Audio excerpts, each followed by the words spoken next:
This is the Nebraska Greats, a weekly podcast as a service to the Nebraska Greats Foundation, which serves former collegiate athletes facing medical needs and financial challenges. Your tax-deductible contribution will change the life of a former college sports hero. Please give online at negreats.org. And now, here's your host, Jerry Murtaugh. Well, we have the mic here. Dave Morock from Pennsylvania. Now, he was our monster man on the 1970 National Championship team. Dave and I came in together in 1967. Dave, tell me, why did you come to Nebraska from all the way from PA? Well, Jerry, there were other people from my hometown that went to school at Nebraska to play football. Back in the late 50s was a fullback, a kid named John Vujevich. And then later on was the split end, Denny Richnaski, who still holds, I think, the single game pass reception record. I think Guy Ingles may have tied it, but it was, and so there was a line coming from Clairton, Pennsylvania to Nebraska. But the real reason is after I made all my visits, you know how that is, that recruiting trip stuff. Yes. One of the last things that happened was Coach Devaney with Coach Melton came to my home and surprised everybody. And my mom was beside herself. My father had passed away, but my mom was beside herself. So Bob just said, "John, why don't you take Dave in the other room? Let me visit with Rose here." They had coffee. Yep. And, you know, it got time to decision-making time, and I narrowed it down to Nebraska and Virginia Tech. And my mom says, "You know, Davey, I've stayed out of this. I haven't been trying to advise you and push you one way or the other." She said, "So you got to make up your own mind, and I'll support you as long as it's Nebraska." So it was made up. Yeah. Oh, yeah, absolutely. Italians don't tell their mothers no, Jerry. That's right. Exactly. Now, you know, we've always heard Coach Devaney, all the coaches, you have to hook the mother because she makes the decisions on where her little boy is going to go. Am I right? You're right, Jerry. I can't remember how many times I heard it afterwards. I didn't even think of it to that. How many times I heard it afterwards is Devaney's success in recruiting was by recruiting the mother, not the kid. Yeah, exactly. Yep. You know, he pawned me off on John. Yep. Oh, yeah. Coach Melton. You know? Yeah, he went after my mom. I got a handshake at the beginning and a handshake at the end. The rest was Mama Rose. That's right. Well, I tell you, when Coach Devaney came in 62, it was set up for him. He had great players. He had the state was they hadn't done real well before that for a few years. And then Coach Devaney, no wonder he took the job. If I had Lloyd Voss, Kramer, Bob Brown, Danny Claridge, we go on and on. All the greats. Yeah, but wasn't Mick Tingelhoff part of that too? No, Mick left in 60, I think about 59, 60 or 61. Mick okay, right in there. Okay. That. But he just changed everything. The recruiting, he got a training table for us. Wasn't Coach Devaney the first one to get the training? He was. Okay. Yeah. So things like that. But Virginia Tech. Now, what other schools were in the running? Oh, you know, I made a bunch of visits. North Carolina State was in the running. North Carolina. The ACC recruited very heavy in Pennsylvania, Western Pennsylvania at that time also. Minnesota and Wisconsin. Yeah. 10 schools. Yep. Yeah, and West Virginia. Yeah. What's really funny is my home state schools, Pitt and Penn State. Yes. Penn State never recruited me, and Pitt, after my visit, Dave Hart was the co-chair, and at our conference banquet, he was there as one of the speakers, And afterwards, we were outside waiting for, they valeted the park, cars at this place we had it. So my mom and I were out there waiting, and another teammate of mine, Wade, we were out waiting for a car to be brought around. And Dave Hart came up to me and said, "Dave, can I have a minute?" I said, "Sure, Coach." And he said, "After going over everything, we decided that you're just too small to play at Pitt." Wow. And I said, "That's okay. I already decided to go to Nebraska." I thought his jaw was going to hit the concrete. But then I think he proceeded to win one game in 4 years or something. So, whoa, smart move, huh? It was for me. You betcha. Now, you're not the tallest. You're not the biggest. You're not the fastest. We know how tough you are. What position did Nebraska think they were going to put you at? Well, in high school, everybody that, where I'm from, everybody played both ways. There was never a 2-platoon system back then. And I played I-back on offense, and I was a linebacker on defense. There you go. But what's really funny, Jerry, is when Nebraska was running the 5-2. Yes. With the monster. It's called a monster defense. Yes. Yeah. That was a position I kind of fit into. Perfect. You don't have to be the fastest, but you're going to have to cover. You're going to have to cover a wide receiver at times, or you're always going to have to cover a back or out of the backfield or the tight end. Which most of the time that wouldn't be a problem for me because I did have fairly good speed. Yep. And I wasn't afraid to tackle. There you go. Which you had to be if you're going to play monster. Yep. And so the position kind of recruited me. Yeah. Really. You fit that system at the University of Nebraska. Yeah. And I was quick enough right to beat blocks by linemen. So I don't think any offensive lineman ever got a full shot at me on like a pulling guard or even a fullback got a face-on shot of me because I could move my way around them before. Quick feet, quick hands. Quick feet, yeah. Quick feet, quick hands. Yep. Yeah. So it's almost like the position was created for someone like me. Yep. Yeah. Too bad you weren't about 5'10" or so. Oh no, excuse me. I'll tell you. Are we still on a 5-second delay so I can cuss? No, go do what you want. What the heck? Well, I was 5'10". I might not be anymore. Well, yeah, you were a wannabe 5'10". Holy Moses. Come on. That's okay. Eddie Perriard was wannabe 5'6". Yeah, he was too. We're going to let's talk a little bit. When you came here, we're freshmen. We're playing freshman ball. I don't know if you remember this. We went undefeated. We played 4 games. Our last game, if I'm right, was against McCook Junior College. Yes, it was. They were rated. They were big. I'm going, holy moly. Their tight end went on to be the offensive tackle at Minnesota, and we played against them. But do you remember after that week, did we stop playing or what happened? I don't remember. I think we had nothing else to do. We stopped playing. I don't think they made us fodder in practices. Well, you're wrong.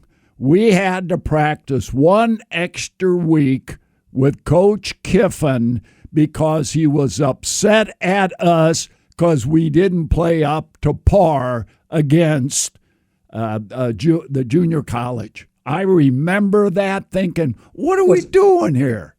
Season's over. Was that when we got introduced to the stadium steps? You betcha. Well, I do remember that, yeah. Remember all that. And it's cold, nasty, and we're out there practicing. And you're going, what the heck? I always remember that. After that game, Jerry, I'll never forget the Lincoln Star-Journal. They'd give us a little write-up in the thing. Well, that kid you're talking about, Bob Parsons, he was from Uniontown, Pennsylvania. He was 6'5", about 240, and he was a tight end. Tight end. And they have a picture of me. We were both going up for a pass. My hand was about at his shoulder, and his hands. I don't remember whether he caught it and I stripped it, or he caught it and just made me look at it and say, "Get away from me, kid." It was like a little ant. He slapped. I didn't realize how bad it looked until I saw it in the paper. I was. But that's how we got indoctrinated to Nebraska football. I mean, we won, and coaches were mad. It wasn't up to par. So I think if back then they weren't going to give you that. Oh no! Nice game, kind of thing. Because they always want you focused on the next game. Right. Yep. Exactly. And that's what Devaney did, all the coaches, our sophomore year. Now, our freshman year, we couldn't play varsity. The varsity went 6-4. The state was upset. And then we go into our sophomore years, we end up 6-4. How was that? That was miserable. Yeah. Well, they wanted Devaney's head, if I remember right. You bet. They were talking about getting rid of him. Yep. And then remember, we went into the off-season training program with the axe handle drill. Yes. That was an interesting winter. Whoever created that. Yeah. Well, think about the indoor practice facility now down in Lincoln or anywhere else. Yeah. And what did we do? We had a dirt floor. Yeah, and the dust would rise, and you go, "What is this?" And would break up and do into separate rooms, and they were racquetball courts. That's all they were. That's how big they were. Yeah.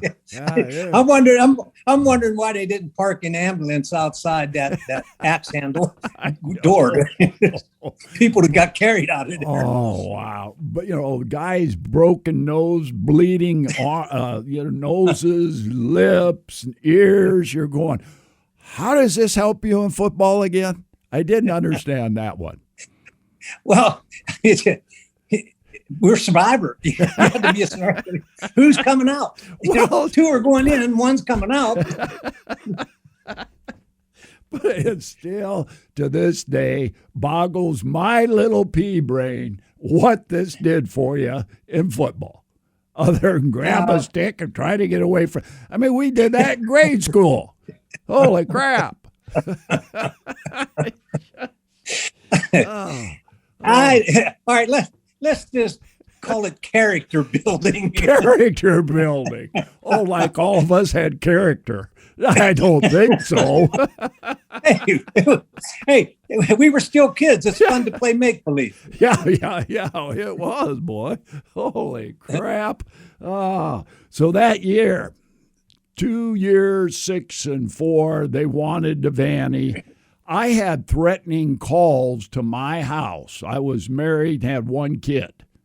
And I go, holy crap. They were nasty, wanting to call you out, do things like this.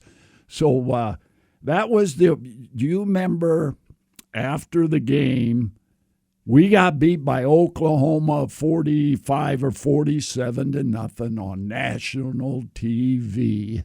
Do you remember what Coach Devaney said after the game in the locker room?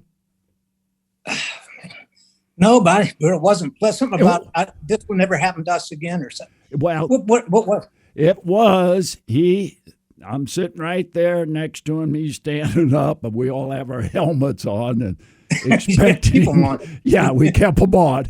He says, "If I ever see any of you seniors, it'll be too much. But I'm telling all you people coming back." I remember one thing, now, yeah. Your soul belongs to the Lord. Your ass is all mine when camp starts. I remember that thinking, I think I heard my dad say that too. So, oh, wow. And then we go into our junior years. It was practices, hitting, everything. Tell me about it. What's your thoughts? It rejuvenated us. We Bingo. were tired of getting pushed around. Yep. At least that's the way I felt. Yep. And then it was really everything we did was to make us better players. Yeah, it was going to be pure results oriented. You got to remember, when we were being recruited, we always saw Nebraska in the Sugar Bowl or the Orange Bowl, and that went away with those 2 years, and people missed that. And I don't know about you, but one of the things I looked at when I was being recruited was bowl games. That's a kid's dream, to go to college, play football, and go to a bowl game. You bet. Go to a winner. Yeah. And they had been doing that. We hadn't been to a bowl game. Nope. And I think we all decided to rededicate ourselves to becoming better football players. Yep. You know, we were just going through the motions, I think. That's what it seemed like to me. You're right. You know, being a sophomore, you know, you kind of know your place. You're not you don't, a lot of kids aren't observant as they should be. I tried to watch and learn. Yep. And in those 2 years of 6 and 4, I learned a lot how not to do something. Exactly. Yeah. That was learning for us. But that junior year, 9-2, at the end of the year, nobody could have beat us. We were a great football team. What did Vince Dooley say? He said, He said that's the best football team we played all year, and that's coming out of the SEC. Yep, definitely. I mean, that was fun, though. Oh, boy, we put a whooping on those Georgia people. Yeah. Wow. Well, you know, it was, but also, Jerry, I think that was the first year since, you know, the other two championship teams at Nebraska, right, where the offensive line was actually really good. Yes. Really good. Yes. They all started, you know, coming Glenn Patterson. in their own. Go ahead. Glenn Patterson, Joe Buda, Melber Hotchek. Yep. Those guys played ball. That's right. They were good, tough kids, and they opened up holes. And they had the skilled positions, too. They always had good skilled positions. Always did. I mean, the Wally winners, the Fig, Newtons. Yeah. Well, when we got there, our offensive line, Bob Newton, even our junior year. Yeah, our junior. Yeah. Rupert. Yeah. We just had, and not only were we good across the offensive line, we were deep. Yes, on both sides of the ball. On both sides of the ball. Yes. It was always, if somebody went out, it was next man up. That's right. Exactly. Next man up. And there wasn't a, how would we put it? There wasn't a downside when the second guy came in. He was as good as the first guy. They just had to wait their turn. Yep. Well, one of my memories was that our Oklahoma State game, where we went up pretty big. Yep. But they scored a lot of points. But they had a good passing attack. Yep. Well, I can't remember exactly when it was. I think it was the end of the third or the beginning of the fourth, and they went to the gold shirts. Yep. Let them play. I don't know if it was the first series of downs. It may have been the first play. The Oklahoma State quarterback went back, threw a pass, and John Decker, my backup, picked it off and ran 73 yards for a touchdown. There you go. And I remember looking over, and I don't know if it was you around me. It's just, you know, the defense is always sat together. I said, I better get my ass to practice on Sunday. I know. That is true, though. Holy moly. And we were so good. And we lost some people. The great Ken Geddes and some of the other guys and receivers. But we were stacked going into our senior year. That's before the season. That's where I got in trouble again with Coach Devaney. I predicted, there's reporters around, and they asked me, how do you think you're going to do this year? I said, we're going to win it all. And Devaney hurt, and he went nuts, and I had to run steps over that. And I go, I'm just telling the truth. And he says, you put an X on our backs. What the heck? So it's like it's like people were going to let us just waltz in and beat them anyway, right? Yeah. I mean, who cares? when the game starts, the game starts. That's right. I guess Lynn Dickey, he got hold of what I said. And he said something that we're going to come up there and we're going to kick their butts. How many interceptions did we take from him? 7. And he was number 1 draft choice. Lynn Dickey from K-State. Yep. And 3 from Blaha. Yep. I think the first one of the game was made by one of our slowest linebackers, Jerry Murtaugh. There you go. I got one. Yay!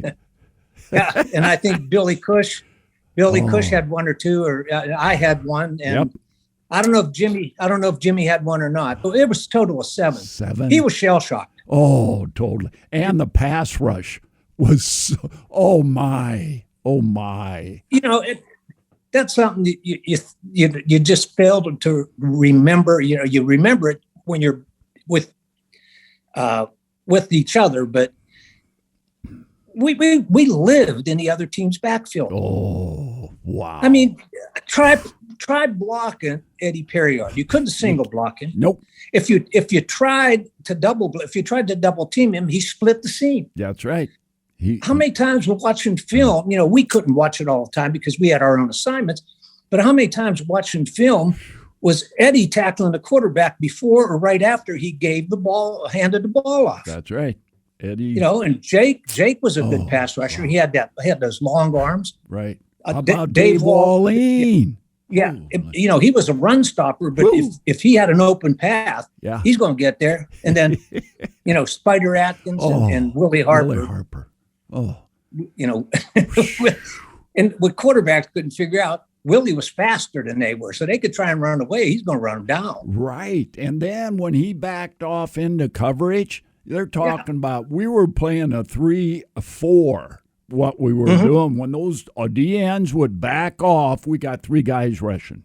Eddie, Jake, and Dave Walleen. And we could do so many things because we were so talented. And they just didn't get it. No, it was just impossible. They couldn't concentrate on one defensive lineman because you're going to get beat across the line. Yes, you are. If the right one don't get you, the left one will. That's right. And then, like we said, Oklahoma. We played them just before the Orange Bowl. Now, if we hadn't won that, we wouldn't have been in the running. And Okie, they were young. They were sophomores and juniors. I had a feeling when we went in that game that it was going to be a walkover. I just had a feeling. It didn't feel right that guys, just because they're young, it's Oklahoma. What were your thoughts? I never once thought a walkover. I never did. I just watched the film. They had so much speed on that team, Jerry. Yes. Oh. They were so fast, and they had a great quarterback to run that wishbone offense in Jack Mildren, who was an adequate passer. Yes. He wasn't a great passer, but he didn't need to be in that game.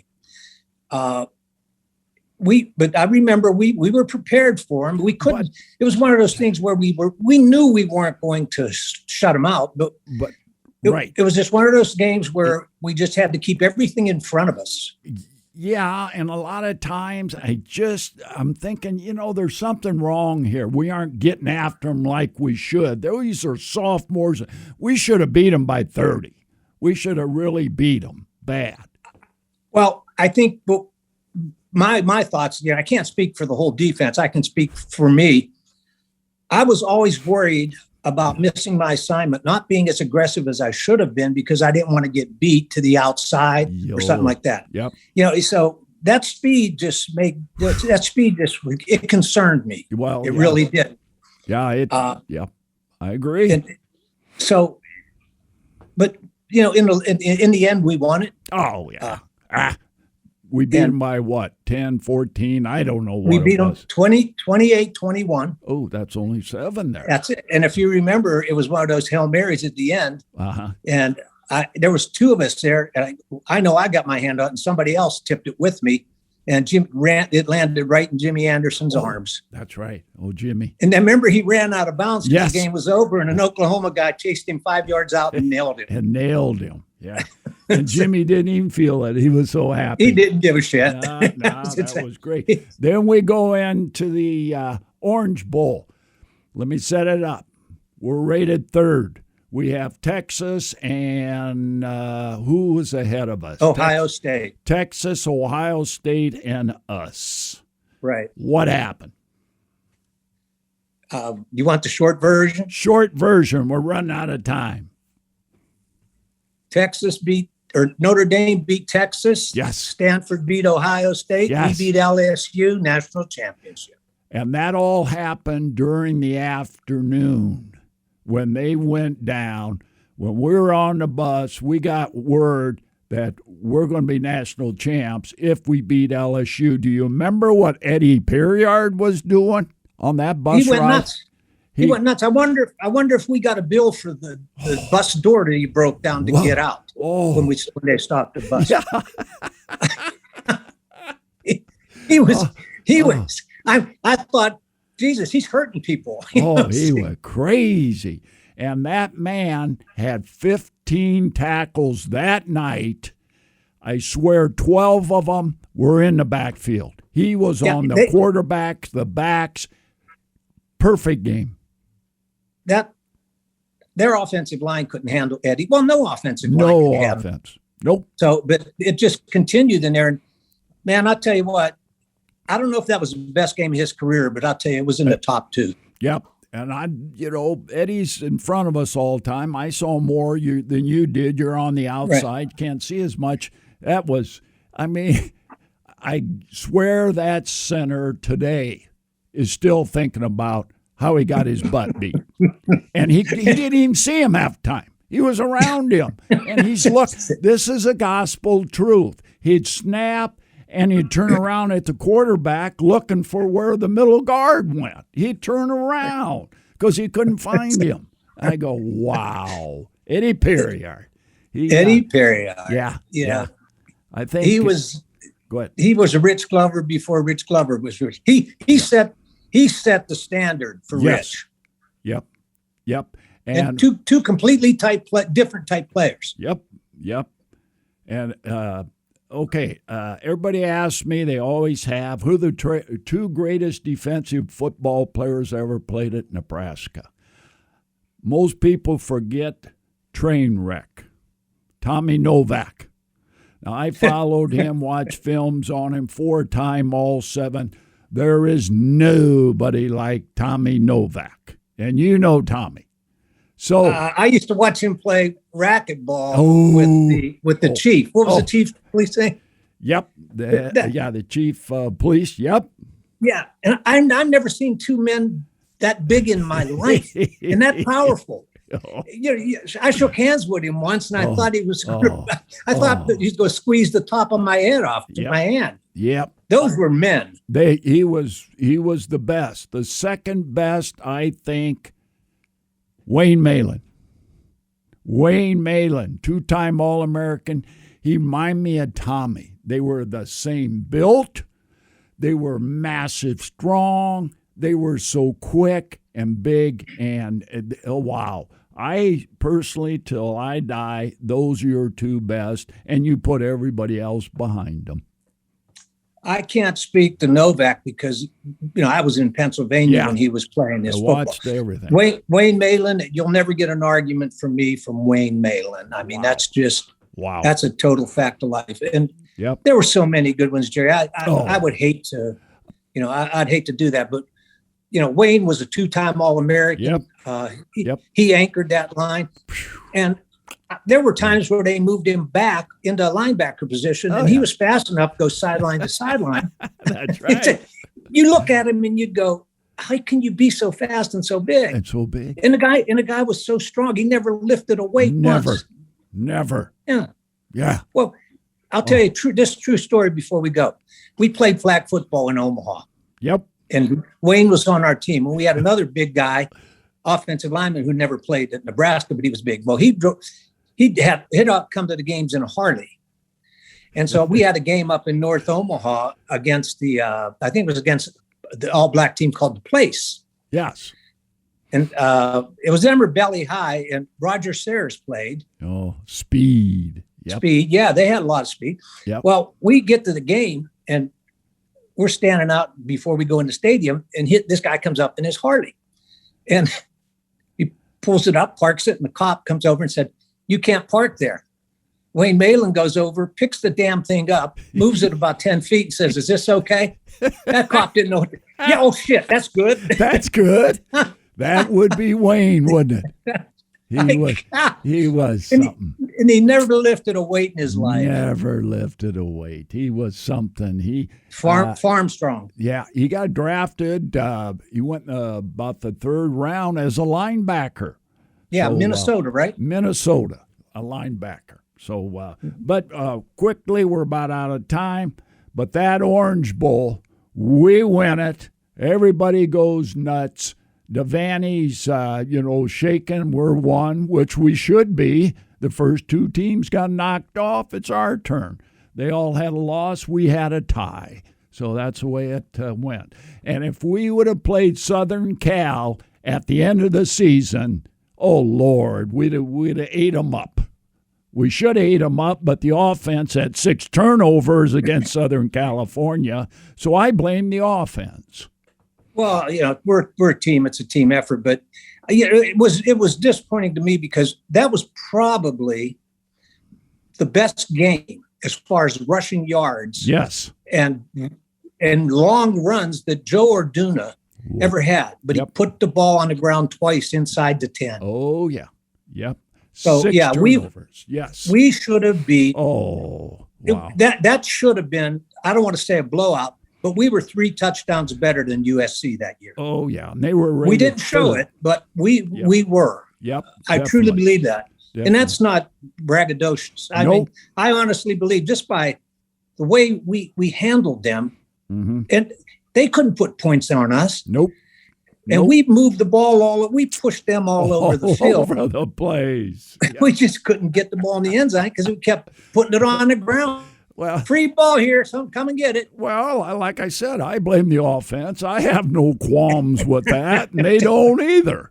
So, geez. I can't believe you don't like our offensive people. Well, do you like offensive people? I don't like offensive people. A lot of them are my friend. Bob, I don't mean that. Yeah. They cheat, they hold, they hit you from behind. They're cheaters. That's all. It's okay. Are. Yeah, and they make you look bad. And they make you look people. Bad. So there's not a lot of love there. But, Dave, this is great. I appreciate your time. This is wonderful. We have a reunion coming up this year, which I think they're going to go through with it. I hope. The induction into the Hall of Fame. Wally Winter's going to be there.